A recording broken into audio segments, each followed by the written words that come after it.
இன்னைக்கு கடவுள் நம்மளுக்கு கொடுத்துருக்க வசனம் 1 சாமுவேல் 1:13-14. அன்னாள் தன் இருதயத்திலே பேசினாள், அவளுடைய உதடுகள் மாத்திரம் அசைந்தது, அவள் சத்தமோ கேட்கப்படவில்லை. ஆகையால் அவள் வெறித்திருக்கிறாள் என்று ஏலி நினைத்து அவளை நோக்கி, நீ எதுவரைக்கும் வெறித்திருப்பாய்? உன் குடியை உன்னை விட்டு விலக்கு என்றார். இந்த வசனத்தை கொடுத்து கடவுள் மட்டும் என்ன சொல்கிறது பார்ப்போம். இங்கே தேவ மனிதனாக இருக்கிற ஏலிக்கே அன்னாள் வேதனையோடு புலம்புறாங்கன்னு தெரியலை, மது அருந்திட்டு பேசுகிறாங்கன்னு நினைக்கிறாரு.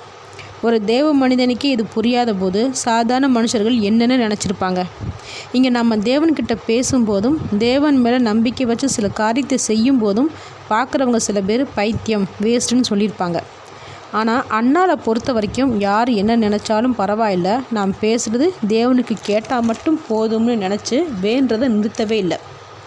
தேவன் அன்னாளோட வேண்டுதலுக்கு அதிகமாகவே பலன் கொடுத்தார். அன்னாள் ஒரு பிள்ளை வேணும்னு கேட்டாங்க, ஆனால் தேவன் அதிகமான பிள்ளைகளை கொடுத்தார்.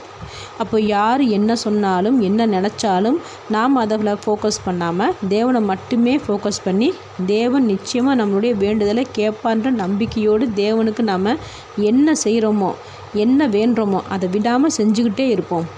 தேவன் நம்ம கேட்டதுக்கும் அதிகமான பலனை கொடுப்பார். ஆமேன்.